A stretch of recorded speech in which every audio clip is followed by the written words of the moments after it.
नमस्कार प्रिय साथियों, कैसे हैं आप लोग? हमें आशा है आप लोग स्वस्थ होंगे और आप लोग 25 मई 2025 को आयोजित होने वाली आईएएस की पुलिस परीक्षा की तैयारी कर रहे होंगे और आप लोग सर्दी में अच्छी तैयारी कर रहे होंगे। इसी के तहत हम आपके आज का जो अध्याय होगा 7वां अध्याय होगा और इसी में हम आपको लक्ष्य यूपीएससी 2025 के तहत ये ज्योग्राफी करा रहे हैं और हमारा इसमें देश का नाम है हमारा भारत देश प्यारा। इसको हम पढ़ेंगे। इसका अक्षांश विस्तार क्या है, देशांतर विस्तार क्या है, किस गोलार्ध में है, इसकी कौन सी लोकेशन है, तो उसके बारे में पढ़ेंगे और हमारे यहाँ पर कौन से भारतीय मार्ग समय लिया गया है, वो क्यों लिया गया है, इन चीज़ों को हम जानेंगे इसमें। और सुनामी क्या होती है और हिमालय पर्वत को क्या कहा जाता है, किन किन श्रेणियों में बांटा गया है, कितने भौतिक भाग है, तो इन चीज़ों को हम यहाँ पे पढ़ेंगे। तो देखिए, ये भारत एक बहुत बड़े भौगोलिक विस्तार वाला देश है कि भारत का जो भूगोल विस्तार काफ़ी बड़ा है और इसमें हम आपको बताएंगे।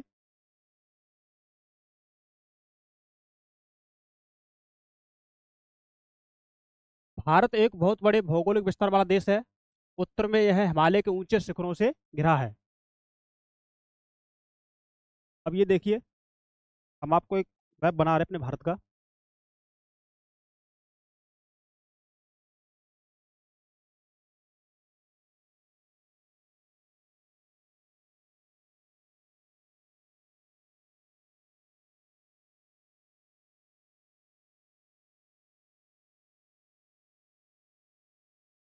ये भारत का मैप है ना।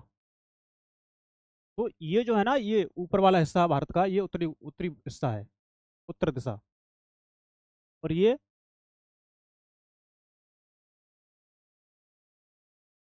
पूर्वी दिशा। इधर ये पश्चिमी दिशा होगी और ये दक्षिणी दिशा।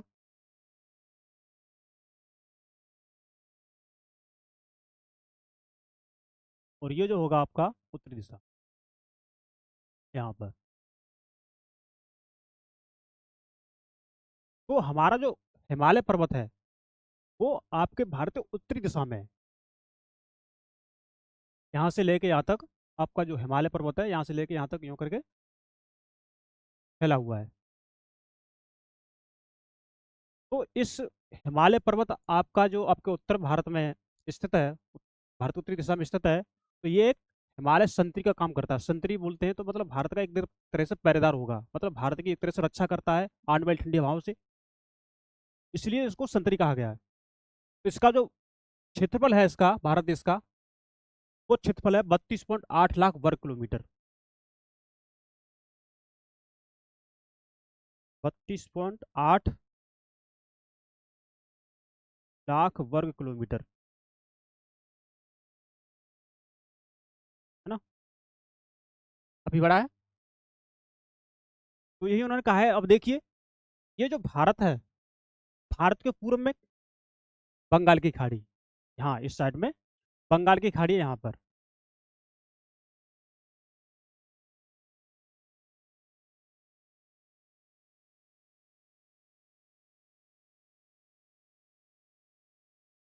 ये बंगाल की खाड़ी है और इसके पश्चिम में अरब सागर। हाँ, अरब सागर है।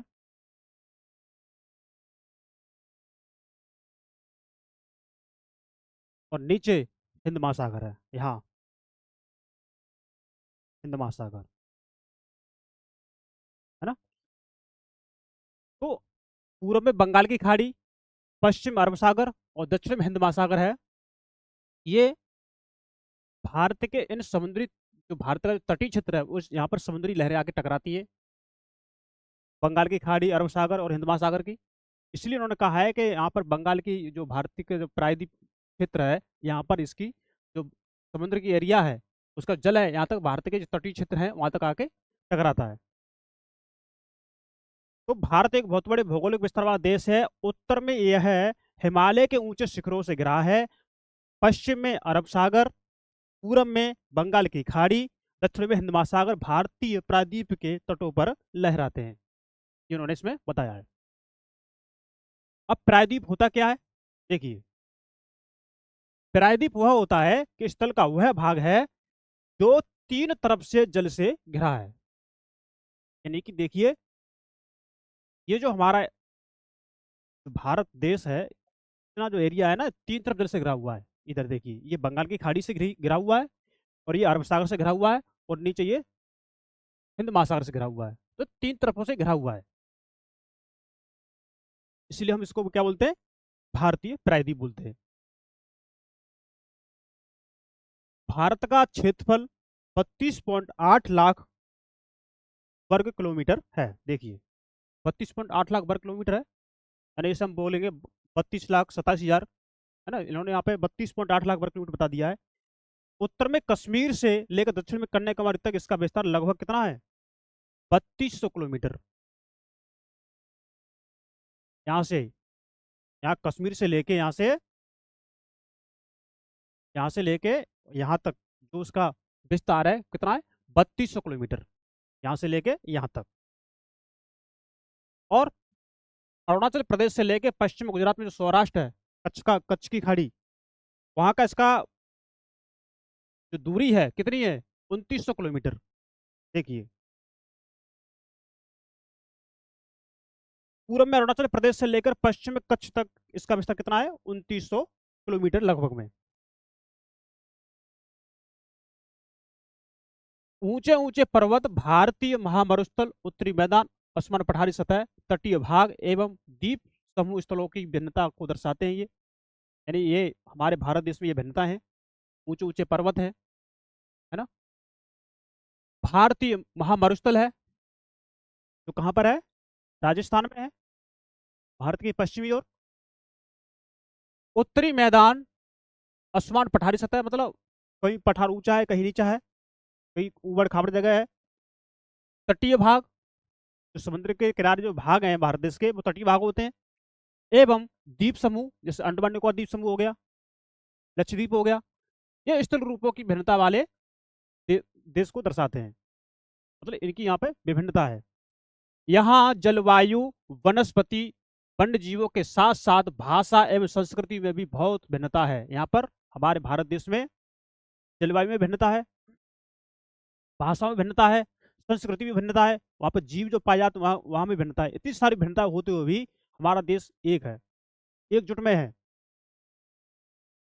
इस भिन्नता में भी हम एकता पाते हैं, जो हमारी परंपराओं में दिखती है। जो हमारी जो एकता है वो किसमें दिखती है, हमारी परंपराओं में दिखती है। यही कारण है कि हम एक राष्ट्र में बंधे हैं।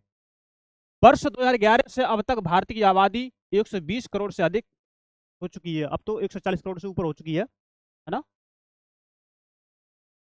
अब जो हो चुकी है आबादी, वो 140 करोड़ से ऊपर हो चुकी है। चीन के बाद विश्व का दूसरा सबसे अधिक अधिक जनसंख्या वाला देश है। चीन के बाद नहीं, तो भारत पहले नंबर पर आ चुका है ना। तो पहला स्थान है भारत का।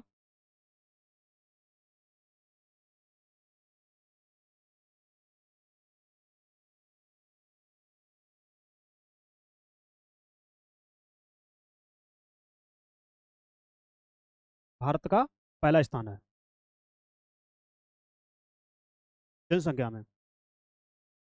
तो उन्होंने ये एक बेसिक बात बता दी आपके भारत देश के बारे में, प्रिय भारत देश। तो अब देखें इसकी स्थिति क्या है।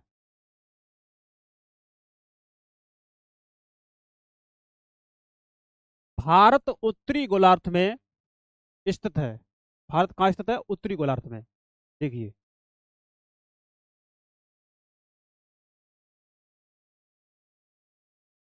ये उत्तरी गोलार्ध में स्थित है। तो हमने आपको ये ग्लोब दिखाया था, ये देखिए,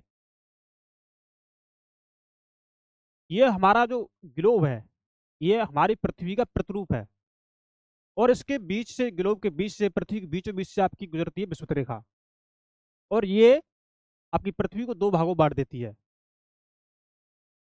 उत्तरी गोलार्ध और दक्षिणी गोलार्ध। तो हमारा जो भारत ये है ना, ये हमारा उत्तरी गोलार्ध में है। उत्तरी गोलार्ध में तो है ही है, लेकिन ये ग्रीनिश से जो 0 अंश देशांतर रेखा गुजरती है ना, उसके पूर्वी ओर है ये, यानी कि पूर्वी गोलार्ध में। तो हमारा भारत देश उत्तरी और पूर्वी गोलार्ध में है। तो ये ग्रीनिश रेखा आपके यहाँ से गुजरती है, देशांतर रेखा ये कि पूर्व वाला भाग पूर्वी गोलार्ध होता है, इसका पश्चिम वाला भाग पश्चिमी गोलार्ध होता है। तो हमारे भारत देश की जो स्थिति है वो उत्तरी एवं पूर्वी गोलार्ध में है। अब इस भारत के बीचों बीच से एक रेखा गुजरती है जिसका नाम है कर्क रेखा। और वो कितने अक्षांश पर है, देखिए, वो है 23 अंश 30 मिनट उत्तरी अक्षांश। कर्क रेखा है जो भारत के बीचों बीच से, लगभग बीचों बीच से गुजरती है, और भारत के ये 8 राज्यों से गुजरती है। अब कौन कौन से 8 राज्य हैं वो हम अभी नीचे बताएंगे, तो मैप दिया गया है उसमें देखेंगे।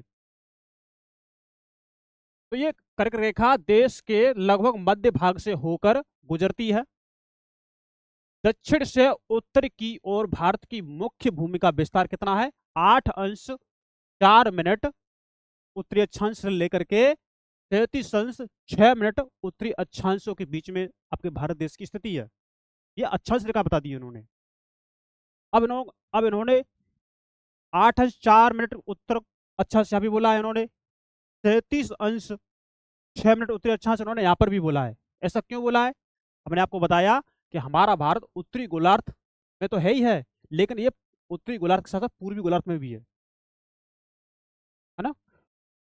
तो जब हमारा भारत जीरो विषुवत रेखा के उत्तर में है, इसलिए उन्होंने यहाँ पर उत्तरी गोलार्ध बोला है। देखिए मैं आपको बता दे रहा हूँ यहाँ पे, ये ग्लोब है, यानी आपकी ये पृथ्वी है, और इसके बीचों बीच से ये जो रेखा गुजर रही है, ये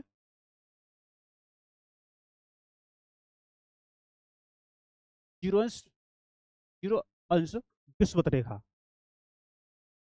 विषुवत रेखा, है ना। अब इसका जो 0 अंश के नीचे दक्षिणी भाग में दक्षिणी गोलार्ध हो गया, उत्तरी भाग में उत्तरी गोलार्ध हो गया। अब यहाँ से एक 0 अंश देशांतर रेखा यहाँ से गुजरती है, 0 अंश देशांतर रेखा, इसके बीचों बीच से, मतलब ग्रीनिश से बीच से गुजरती है, ये ग्रीनिश से गुजरेगी यहाँ के दक्षिणी गोलार्ध तक, उत्तरी गोलार्ध से लेके उत्तरी ध्रुव से लेकर दक्षिणी ध्रुव तक ये 0 अंश देशांतर रेखा गुजरती है।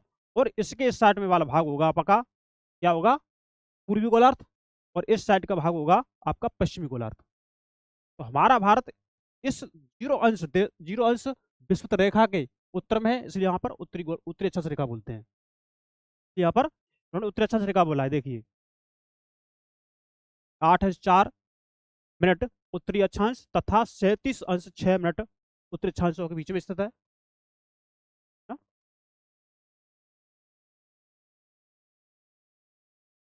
आपको एक बार यहाँ फिर बता दे रहा हूँ, देखिए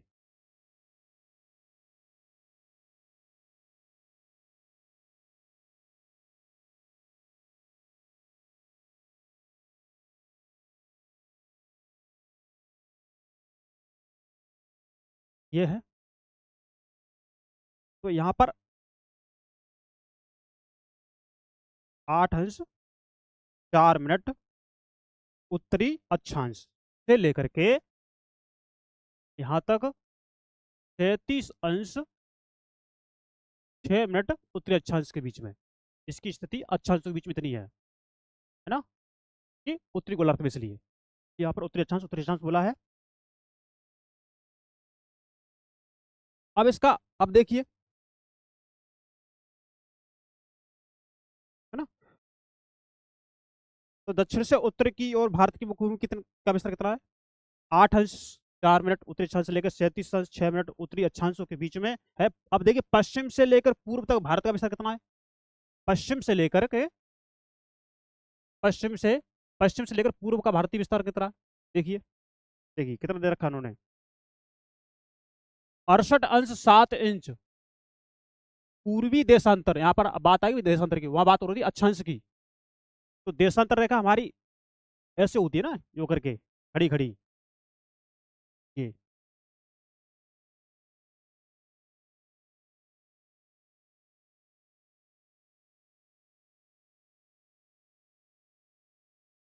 ऐसे मान लीजिए, है ना, ये हमारी देशांतर रेखा हो गई, है ना। जो 68 अंश 7 मिनट पूर्वी देशांतर से लेके, और कितना है इसमें,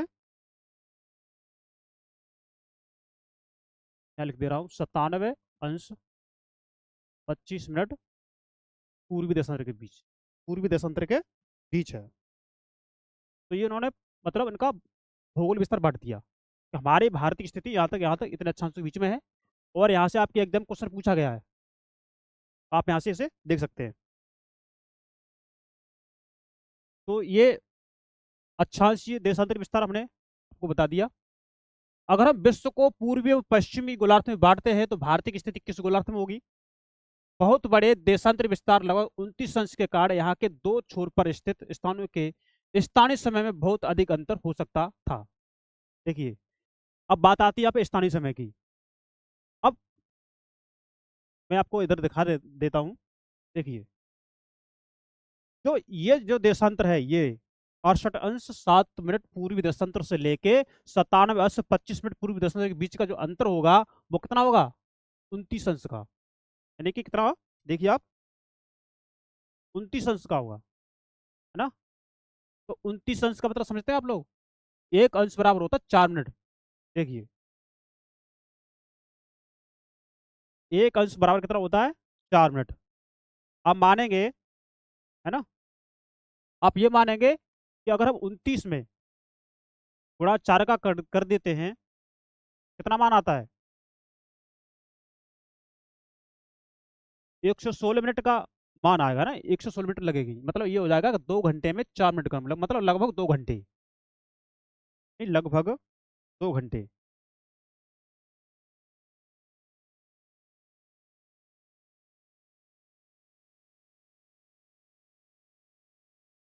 ठीक है। तो आपके इस भारत में जो मानक समय रेखा है वो आपके यहाँ से ली गई है, इस जगह से यहाँ पे डाला गया है, यानी 22.5 डिग्री की। वो बीच से क्यों लिया गया है? क्योंकि आपके भारत देश का जो भूगोल विस्तार अधिक है, और आपके भारत देश से जो रेलगाड़ियाँ जो गुजरती है उनके समय को मेंटेन करने के लिए, यानी कि जो समय टाइम टेबल बनाना कठिन हो जाएगा, इसलिए उन्होंने एक ही को माना है 22.5 डिग्री को, और उसी के अनुसार ही आपके पूरे भारत देश में समय को निर्धारित किया गया है। तो आप देखिए, अगर आप यहाँ पर, यहाँ अगर सूर्य उगेगा ना इस जगह पर, आकाश से सूर्य अगर यहाँ उगेगा अरुणाचल प्रदेश में, तो आपके सौराष्ट्र में सूर्य लगभग 2 घंटे बाद दिखाई देगा। मतलब 2 घंटे अरुणाचल प्रदेश में सूर्य उग गया होगा, उसके 2 घंटे बाद आपको सूर्य यहाँ पर दिखाई देगा, तो 2 घंटे का अंतर होता है। तो यही बात उन्होंने कही है ना। 29 अंश के कारण यहाँ के दो छोर पर स्थित स्थानों के स्थानीय समय में बहुत अधिक अंतर हो सकता था। इस तरह की दूरी पर स्थित दो स्थानों के बीच का समय का अंतर लगभग कितना? 2 घंटे का, है ना, 2 घंटे का होगा।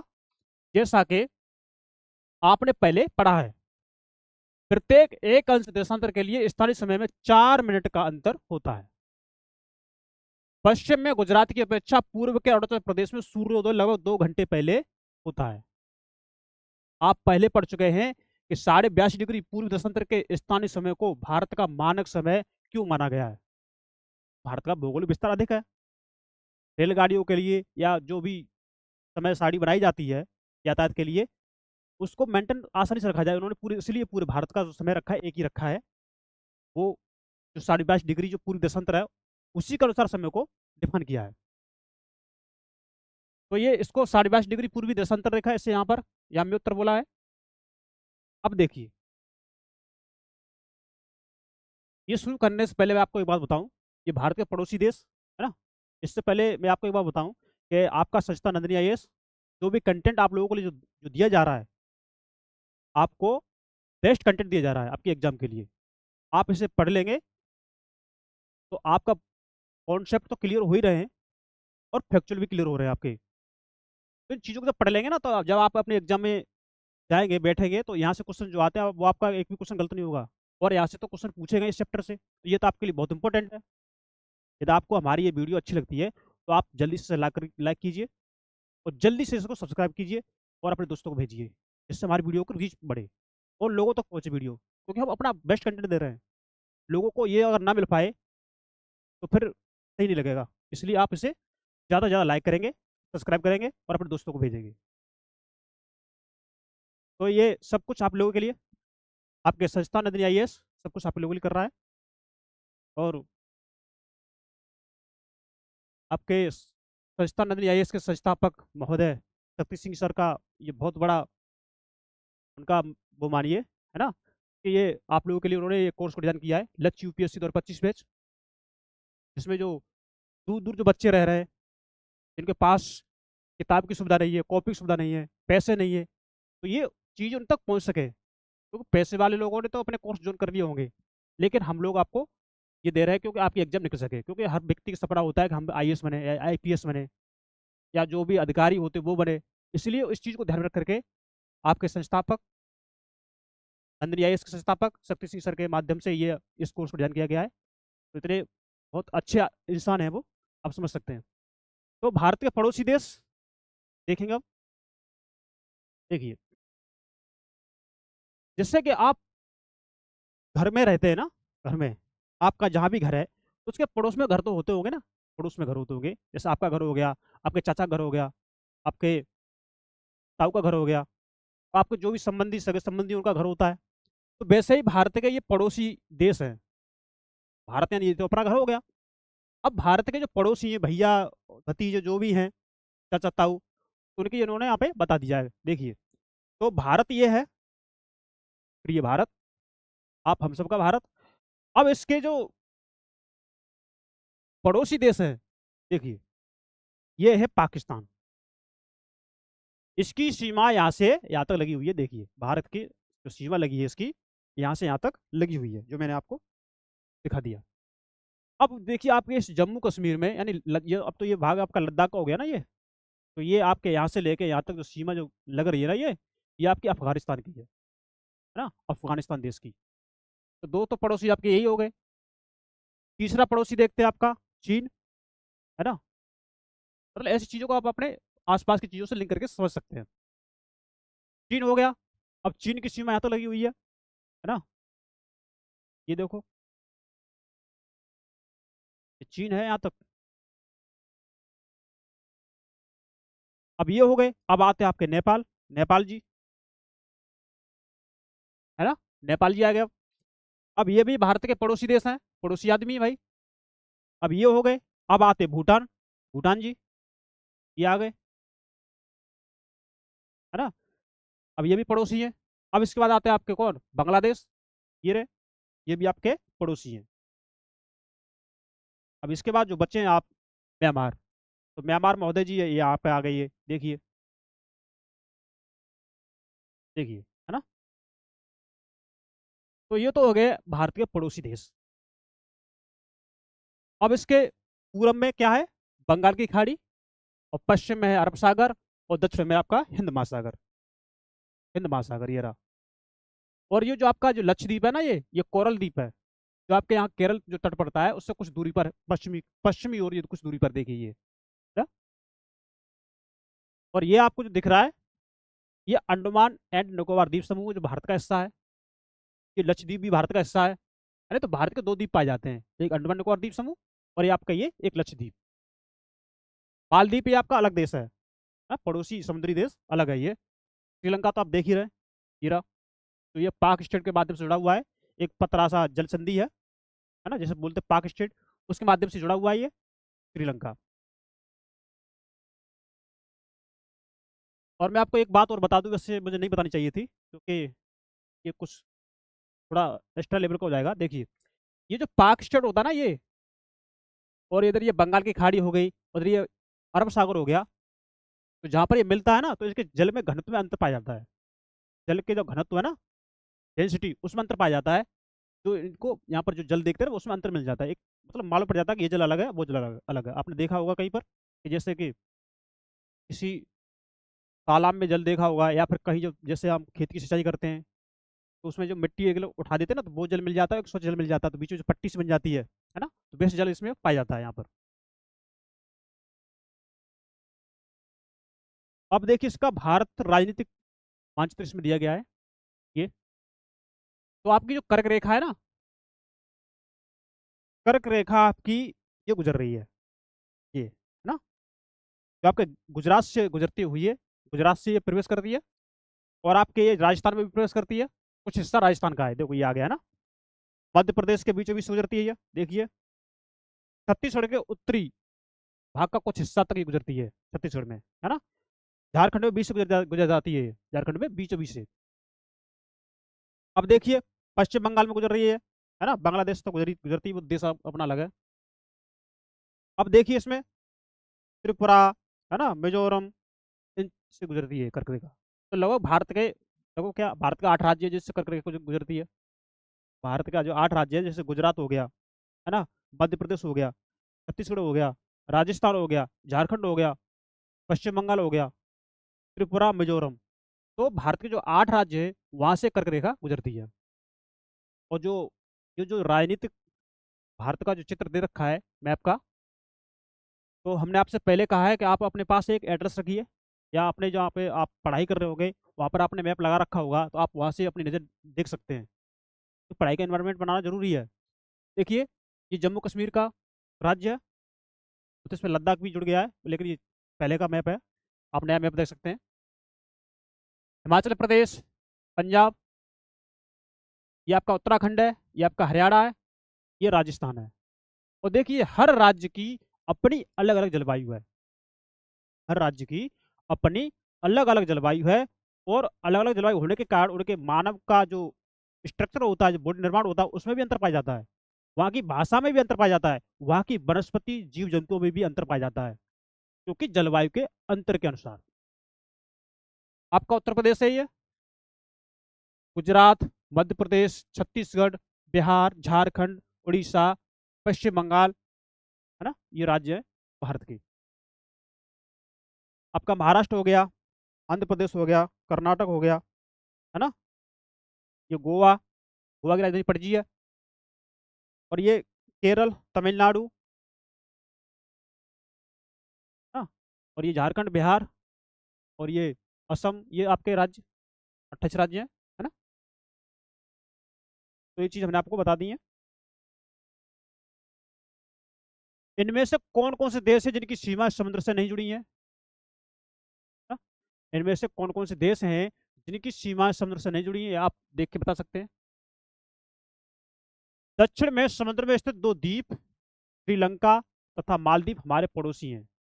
देखिए दक्षिण में जो समुद्र में जो स्थित 2 द्वीप हैं, एक इसमें श्रीलंका को दिखा रहे हैं और दूसरा मालदीव, ये हमारे पड़ोसी हैं, है ना,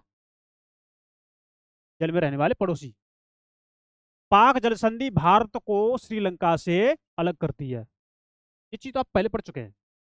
तो जो बच्चे नए हैं ना, तो हमारी जो नंदी आईएएस का जो यूट्यूब चैनल है, वहाँ पर प्लेलिस्ट बनी हुई है, आप वहाँ से इससे पहले के लेक्चर है उनको आप वहाँ से सुन सकते हैं, देख सकते हैं। और इनको चीज़ों को बार बार रिवीजन कीजिए, लेक्चरों को बार बार देखिए, वीडियो बार बार देखिए। जिनके पास किताब नहीं है, यानी कुछ लोगों ने तो एनसीईआरटी किताब ही नहीं खरीदते, उनको किताब पढ़ने का मौका मिल रहा है। पूरे किताब में एक एक शब्द को समझा समझा कर पढ़ा रहे हैं, इससे ज़्यादा क्या चाहिए आपको।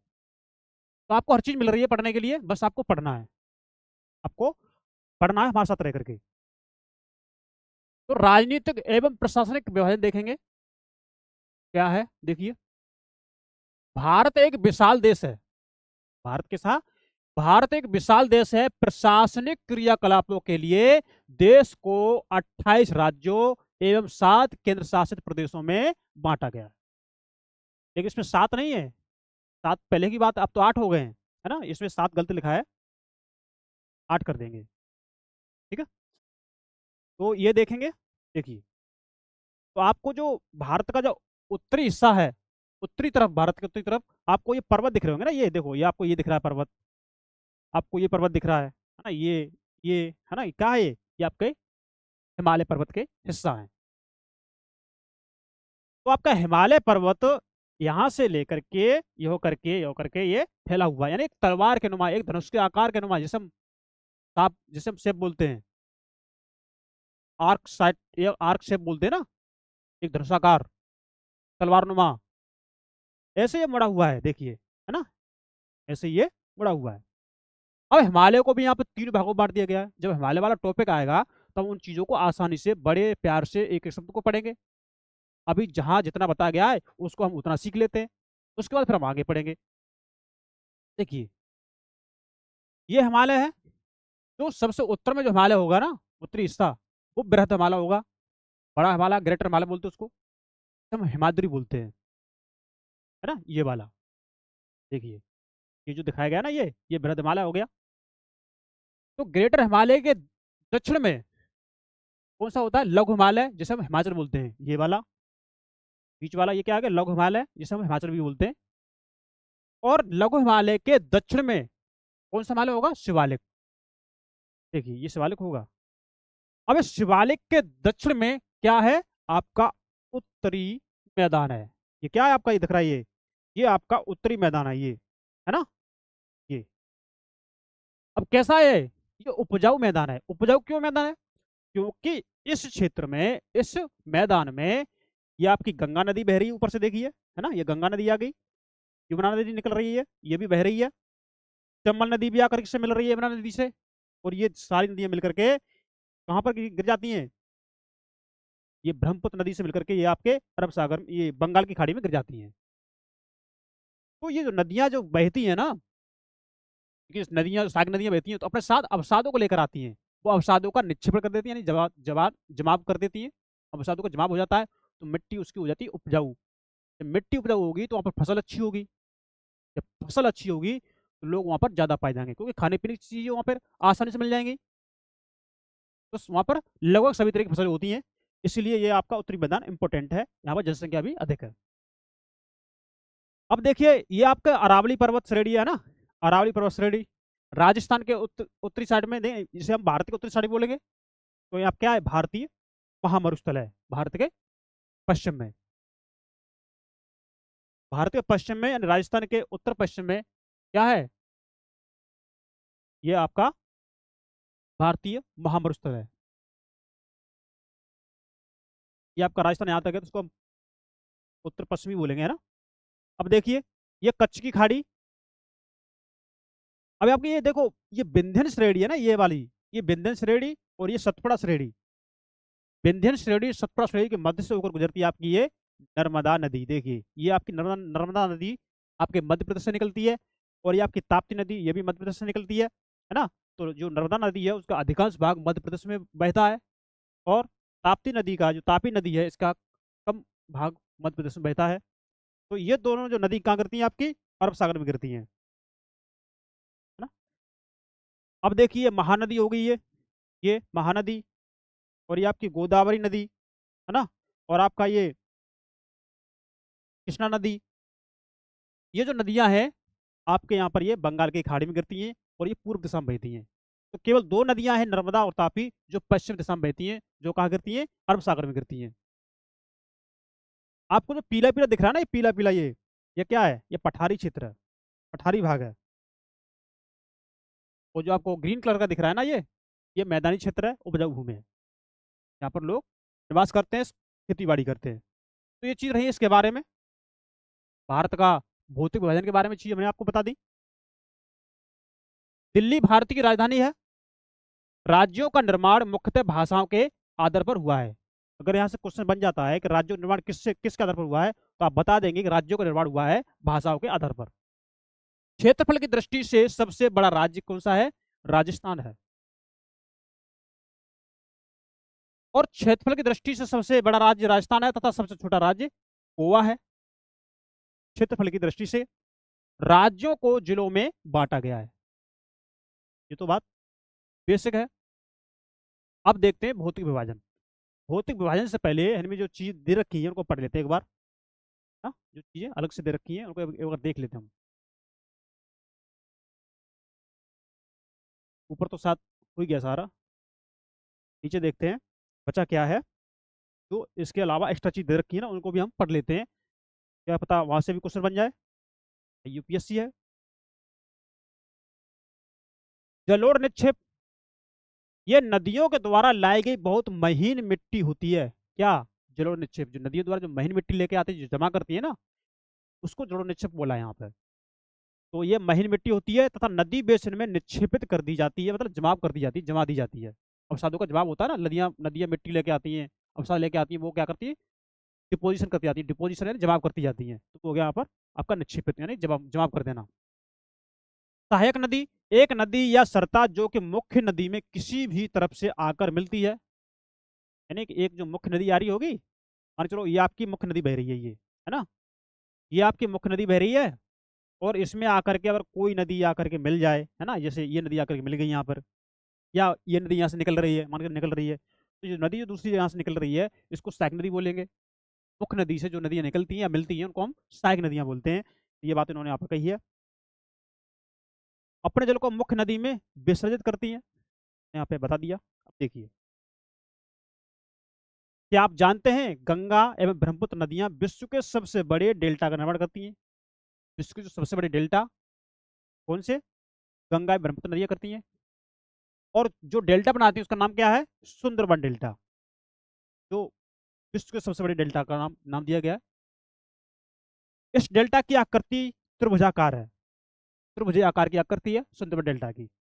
डेल्टा स्थल का वह भाग है जो नदी के मुहाने पर बनता है। कहाँ पर बनता है? ये नदी के मुहाने पर बनता है। जहाँ नदियां समुद्र में प्रवेश करती हैं उस जगह को नदी का मुहाना कहा जाता है। मतलब जहाँ समुद्र की नदियां, जहाँ पर नदियां समुद्र में गिरती हैं, जहाँ गिरती है ना, जिस जहाँ गिरती हैं वो नदियों का मुहाना हो जाएगा। वहाँ पर जो डेल्टा बनता है, मुहाने पे तो बनता है डेल्टा, तो वही तो अब साथ निक्षेपित होंगे। वही बात कही है उन्होंने।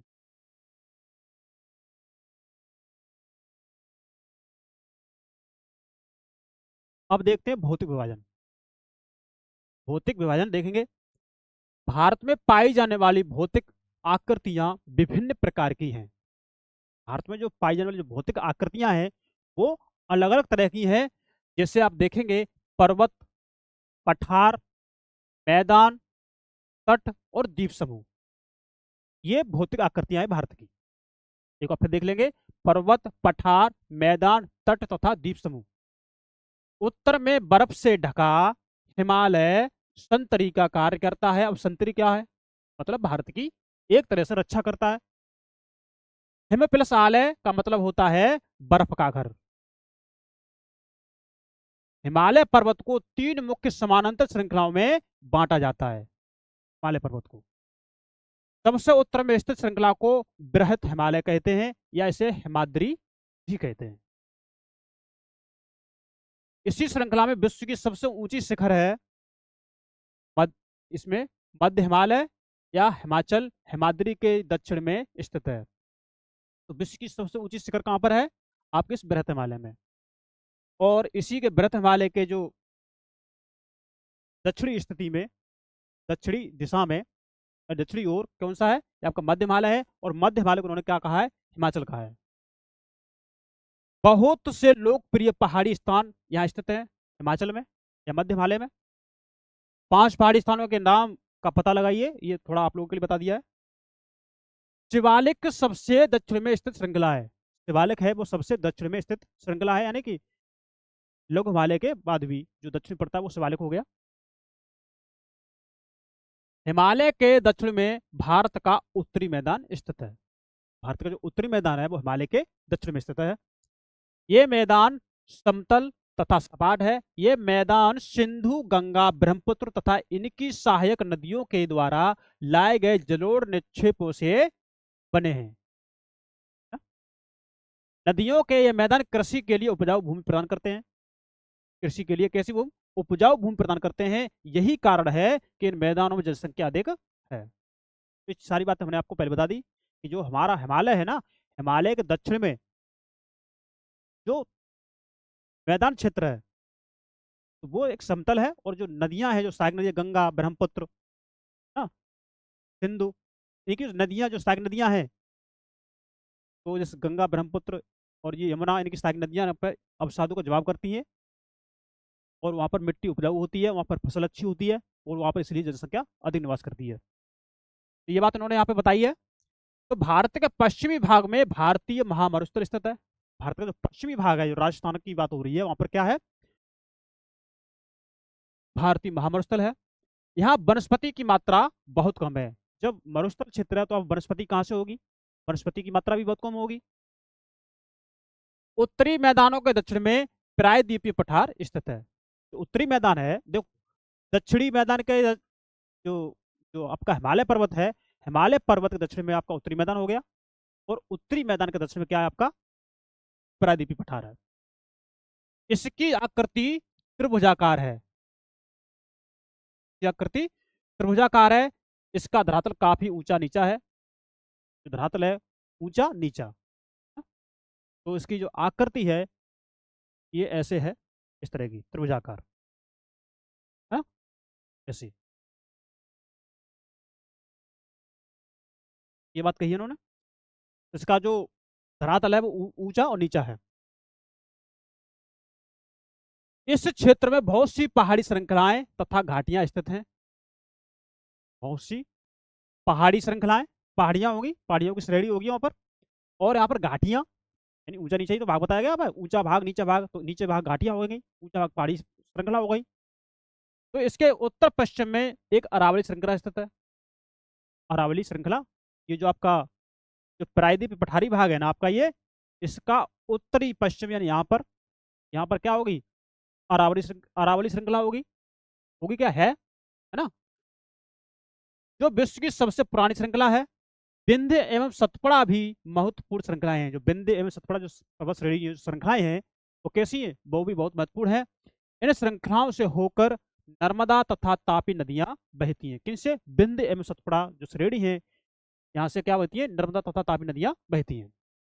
देखिए, ये पश्चिम की तरफ बहने वाली नदियां हैं, नर्मदा और तापी, जो अरब सागर में गिरती हैं। इस पठार के पश्चिम में पश्चिमी घाट या सह्याद्री बोलते हैं। तो यहाँ पर मालूम पड़ गया कि पश्चिमी घाट को क्या बोलते हैं, पश्चिमी घाट को सह्याद्री बोलते हैं। पूरब में पूर्वी घाट स्थित है। तो पश्चिम में पश्चिमी घाट है, तो पश्चिमी घाट है, इसको क्या बोला है, सह्याद्री बोला है।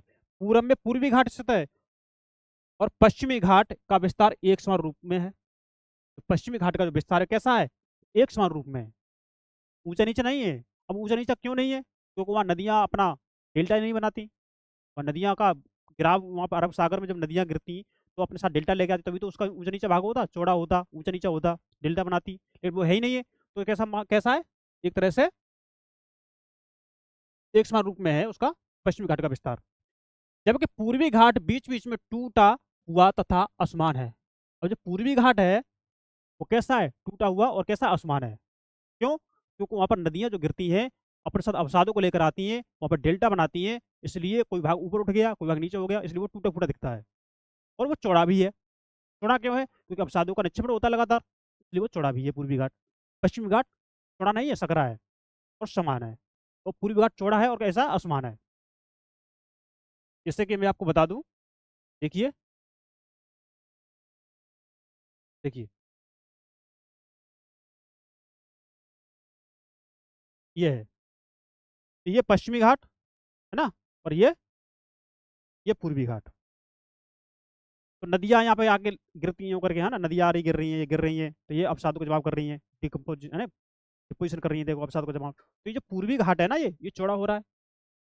पश्चिमी घाट में कोई नदी नहीं आगे गिर रही, तो जैसा वैसा ही है, जैसा है वैसा ही है ये पश्चिमी घाट। इसमें क्या अंतर होगा, ये समान ही होगा ना। यही बात इन्होंने कही है।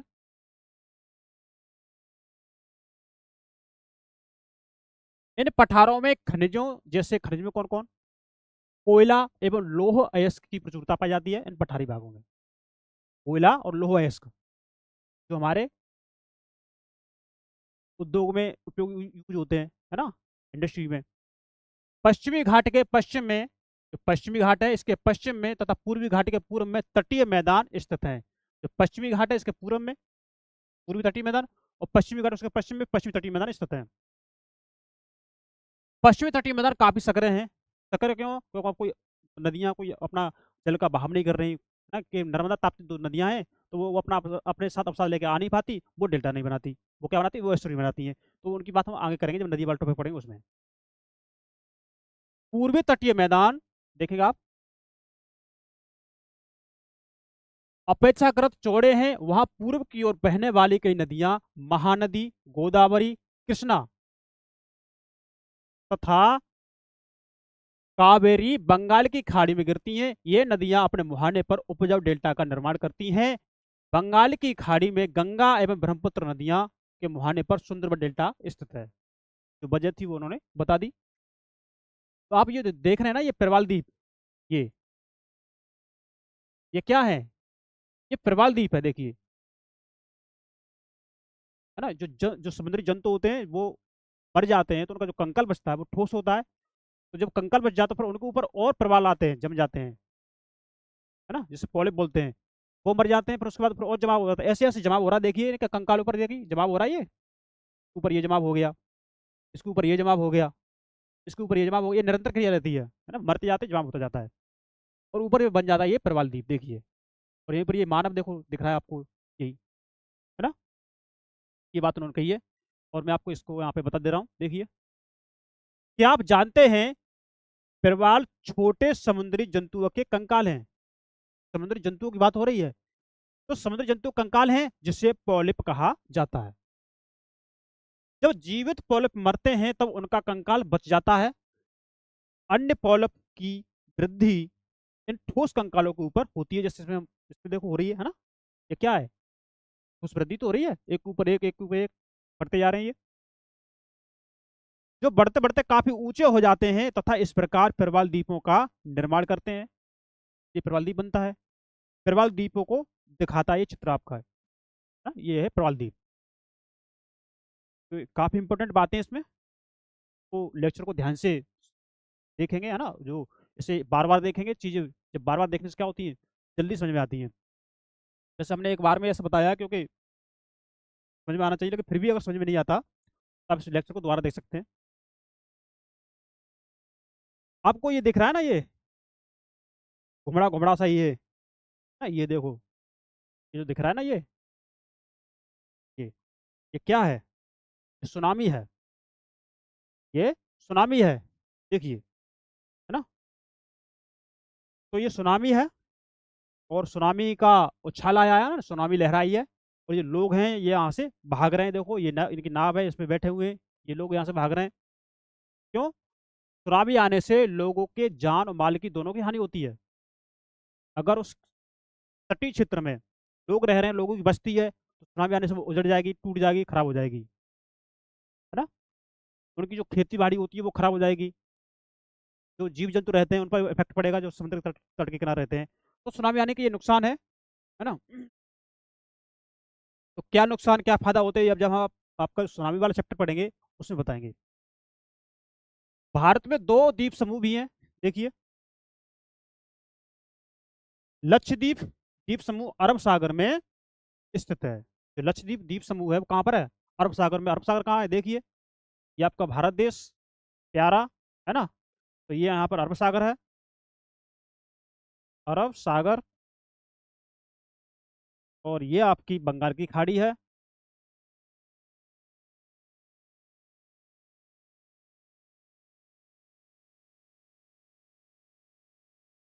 हाँ, ये आपकी बंगाल की खाड़ी है। तो जो आपका लक्षद्वीप है ना, ये यहाँ केरल के तट से पश्चिम की ओर कुछ दूरी पर ये है आपका लक्षद्वीप, यहाँ मिल जाएगा, है ना, यहाँ पर देखिए, केरल के तट से कुछ दूरी पर स्थित प्रवाल द्वीप है। कैसा द्वीप है? प्रवाल द्वीप है, लक्षद्वीप। अंडमान एवं निकोबार द्वीप समूह आप देखेंगे, अंडमान एंड निकोबार द्वीप समूह भारत से दक्षिण पूर्व दिशा में बंगाल की खाड़ी में स्थित है, यानी यहाँ यहाँ देखिए, यहाँ पर स्थित आपका अंडमान एंड निकोबार द्वीप समूह, है ना। ये चीज आपको समझ में आ रही होंगी। क्या आप जानते हैं कि कौन सा द्वीप समूह वर्ष 2004 में सुनामी से प्रभावित हुआ था? पता है आपको कि 26 दिसंबर 2004 में कहाँ सुनामी आई थी, किस द्वीप पर आई थी? वो आपका अंडमान एंड निकोबार द्वीप समूह हो गया, यहीं पर आई थी। तो समाचार पत्रों, लोगों से बातचीत के जरिए जानकारी प्राप्त कीजिए कि जब सुनामी भारतीय तट पर टकराई थी तो किस प्रकार के लोगों ने अलग अलग तरीके से चुनौती का सामना किया था। सुनामी एक विशाल सागरीय तरंग है जो समुद्र तल पर भूकंप के कारण उत्पन्न होती है। अब भूकंप क्यों उत्पन्न होता है समुद्र में, है ना। प्लेट टेक्टोनिक थ्योरी आपने पढ़ी होगी, नहीं पढ़ी होगी तो हम आपको पढ़ाएंगे। भूकंप क्यों आता है? जैसे भूकंप, जैसे समुद्र तल में किसी का अवतरण हो जाए, दसाव हो जाए, या उत्थान हो जाए, निमज्जन हो जाए, है ना, या निर्गमन बोलते हैं उसे, या वहाँ पर अभिसारी या अपसारी जो गतिविधियाँ होती है, या ज्वालामुखी हो जाए, तो इनसे भूकंप आता है। तो ये चीज़ें हम आपको जब जब सुनामी पढ़ेंगे ना उसमें हम आपको बता देंगे, तो ये चीज़ें वहीं पर पढ़ेंगे तो ज़्यादा अच्छा रहेगा। अब देखिए, हमने चैप्टर तो पढ़ लिया, अब इसका अभ्यास हो गया, ये अभ्यास है ना, अब इसको करेंगे। तो थोड़ा आप इसे थोड़ा ध्यान से देखेंगे, आपने जो पढ़ा है कि आपने उसमें कुछ सीखा है या नहीं। और आप यदि इसे देख रहे हैं तो आप इसे कमेंट बॉक्स में इसको आंसर भी लिखते चलिए, है ना। तो आपकी जो माइंड की जो सक्रियता है ना, वो आपकी बनी रहेगी। देखिए, भारत को कितने भौतिक भागों में विभाजित किया जा सकता है, उनके नाम लिखिए, है ना। पर्वतीय क्षेत्र, पर्वतीय भाग हो गया, मैदानी भाग हो गया, द्वीप समूह हो गए, पठारी भाग हो गए, है ना, और तटीय मैदान हो गए। तो ये आपके भौतिक विभाजन हो गए। भारत की स्थलीय सीमा 7 देशों से जुड़ी है, उनके नाम लिखिए। तो भारत की जो स्थलीय सीमा है वो कितने देशों से जुड़ी है? 7 देशों से जुड़ी है, आप उनके नाम लिखिए। आपके जो भारत देश है उसके पड़ोसी जो देश हैं आपके, पाकिस्तान हो गया, अफगानिस्तान हो गया, चीन हो गई, है ना, भूटान हो गया, नेपाल हो गया, म्यांमार हो गया, बांग्लादेश हो गया, तो यही तो पड़ोसी हैं। और कोई बचाओ तो आप देख लो। कौन सी दो प्रमुख नदियां अरब सागर में गिरती हैं? वैसे तो नदियां ज्यादातर आपके बंगाल की खाड़ी में गिरती हैं, लेकिन जो दो नदियां हैं जो पश्चिम से पूर्व दिशा में, जो पूर्व से पश्चिम दिशा में बहती हैं, वो आपके बंगाल की खाड़ी उसमें गिरती हैं, अरब सागर में। कौन सी? नर्मदा और तापी, जो आपके पूर्व से पश्चिम की ओर बहती है और कहाँ गिरती है? बंगाल की खाड़ी में। तो सतपुड़ा और बिंदु श्रेणी के मध्य में बहती है, वहीं से प्रभावित होती है ये नदियां। गंगा एवं ब्रह्मपुत्र के द्वारा बनाए गए डेल्टा का नाम लिखिए। अब जो गंगा एवं ब्रह्मपुत्र जो नदियां हैं, विश्व का सबसे बड़ा डेल्टा बनाती है, उसका नाम क्या है? सबसे बड़ा डेल्टा कैसा आकार है? त्रिभुजाकार है। भारत में कितने राज्य तथा कितने केंद्र शासित प्रदेश हैं? अब बता दीजिए।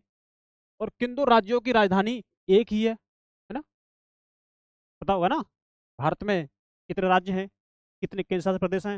ये तो बेसिक चीज है, ये आप इसे पता करिए, है ना। नहीं पता हो तो, और जो राज्य है ना, पंजाब और हरियाणा, इनकी राजधानी एक ही, चंडीगढ़।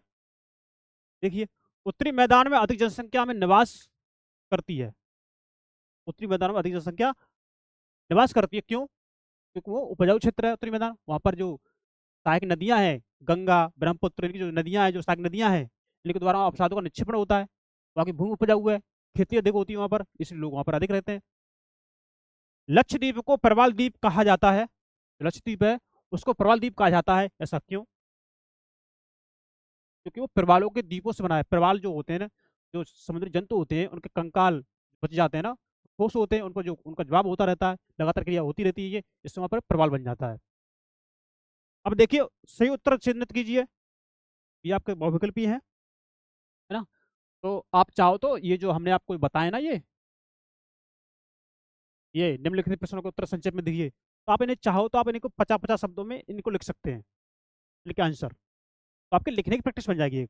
भाई आपके पास टाइम है, टाइम अभी अब आपके पास काफ़ी है, चिंता ना करिए।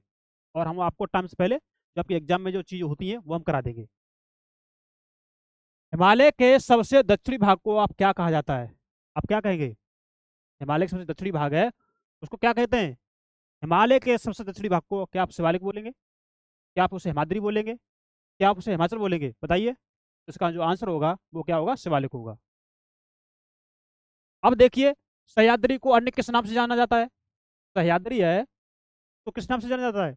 आपने पढ़ा होगा, भी पढ़ा आपकी क्लास में। तो क्या आप अरावली बोलेंगे? क्या आप इसे पश्चिमी घाट बोलेंगे? क्या आप इसे हिमाद्री बोलेंगे? यह आपका पश्चिमी घाट होगा, सह्याद्री।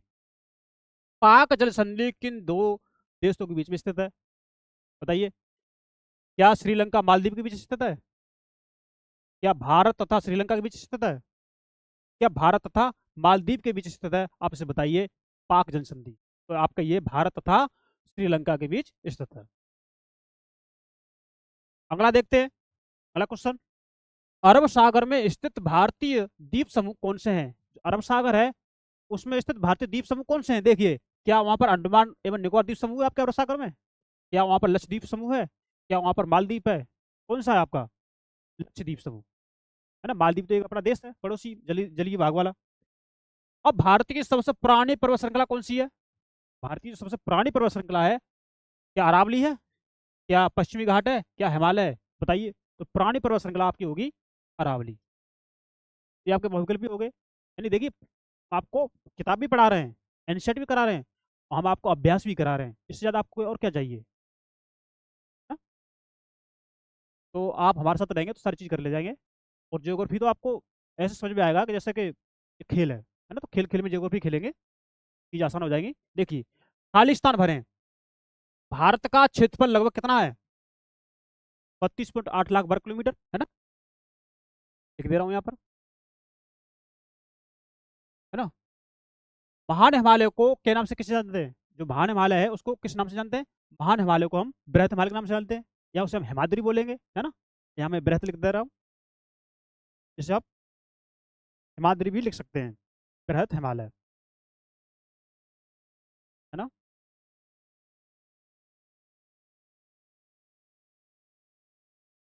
क्षेत्रफल की दृष्टि से भारत का सबसे बड़ा राज्य कौन सा है? भारत में ऐसा कौन सा राज्य है जिसका क्षेत्रफल सबसे अधिक हो? वो आपका राजस्थान होगा। भाई राजस्थान राज्य का ही तो क्षेत्रफल सबसे अधिक है। अब राजस्थान राज्य की हम बात कर रहे हैं यहाँ पर, है ना। नर्मदा नदी सागर में गिरती है। नर्मदा नदी किस सागर में गिरती है? तो नर्मदा नदी आपकी, नर्मदा और तापी नदी, ये दोनों गिरती है कहाँ पर? अरब सागर में, है ना, अरब सागर में।